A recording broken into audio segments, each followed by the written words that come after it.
लेकिन डरी हुई है। बहुत सारी ऐसी चीज़ें हैं जिससे खुल के नहीं आ रहे हैं कि हमारा ये बंद हो जाएगा, हमारा वो बंद हो जाएगा, किसान का हमारा कुछ बंद हो जाएगा, हमें परेशान किया जाएगा। ये हकीकत है। भैया, जो ग्वालियर चंबल संभाग में एक बार कांग्रेस के लिए मौका दिया था, लेकिन आप सरकार को नहीं रखा पाए, तो कहीं ना कहीं छल तो हो जाता है। नहीं, हम नहीं रख पाए, ये आपके एक व्यक्ति ने नहीं रहने दिया।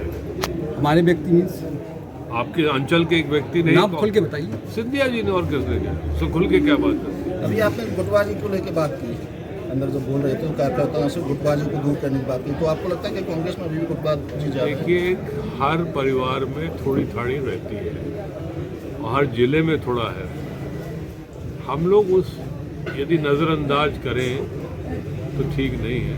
कहना चाहिए कि अपने बीच में यदि थोड़ी सी भी अनबन किसी की है तो समाप्त होनी चाहिए। हमारा लक्ष्य सिर्फ एक है, कांग्रेस पार्टी मजबूत हो, कांग्रेस पार्टी की सरकार बने, आपस में हम लोग लड़ते रहेंगे। उसमें यहाँ के एक वरिष्ठ नेता से आपकी काफ़ी अनबन चली बीच में, तो क्या वो दूर हुई अभी या? नहीं, कब से दूर है, चुनाव भी लड़े थे वो, लड़े थे। आपने कहा कि हमारे नेता ने, लेकिन नेता तो आपका था वो।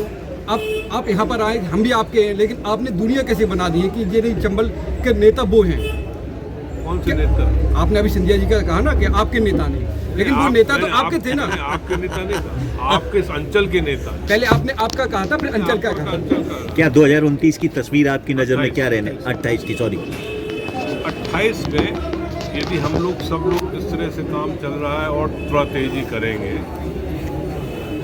तो ऐतिहासिक निर्णय जनता देगी। देखिए, अंतर कुछ नहीं है हम लोगों के बीच में। कांग्रेस और बीजेपी का अंतर 3-4% वोट का शेयर है। पिछले चुनाव में आप लोग सब, पूरी मीडिया कह रही थी कांग्रेस पार्टी की सरकार बनेगी, बीजेपी वाले भी कह रहे थे कि हम लोग हार रहे हैं। आखिरी में नतीजा कैसे क्या हुआ ये किसी को समझ में नहीं आ रहा। 120-25 सीटें होती बीजेपी की तो भी समझ में आता है कि भाई लड़ली लक्ष्मी है, कुछ हो गया। 160 के ऊपर, ये तो उनके बड़े बड़े आका नहीं कह सकते थे कैसे हो गया।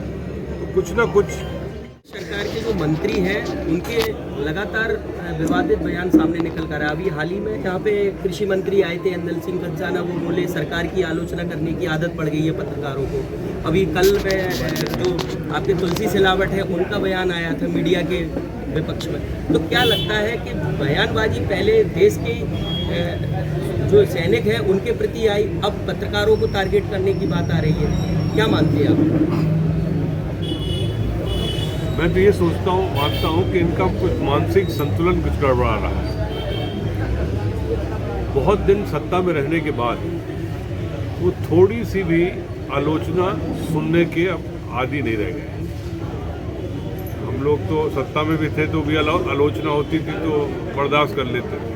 तो ये लोग अब बर्दाश्त करने लायक नहीं है और इसीलिए अगले टारगेट में आप लोग हैं, बच के रहिएगा, बस इतने कह सकते। संसद में आपके नेता प्रतिपक्ष के खिलाफ एक प्रस्ताव लाया गया है, उस पर आप क्या कहना है? भाई, संसद में यदि मौका नहीं दिया जाएगा तो प्रस्ताव लाएंगे। विधानसभा में नहीं दिया तो यहाँ पर लाए थे हम लोग पहले।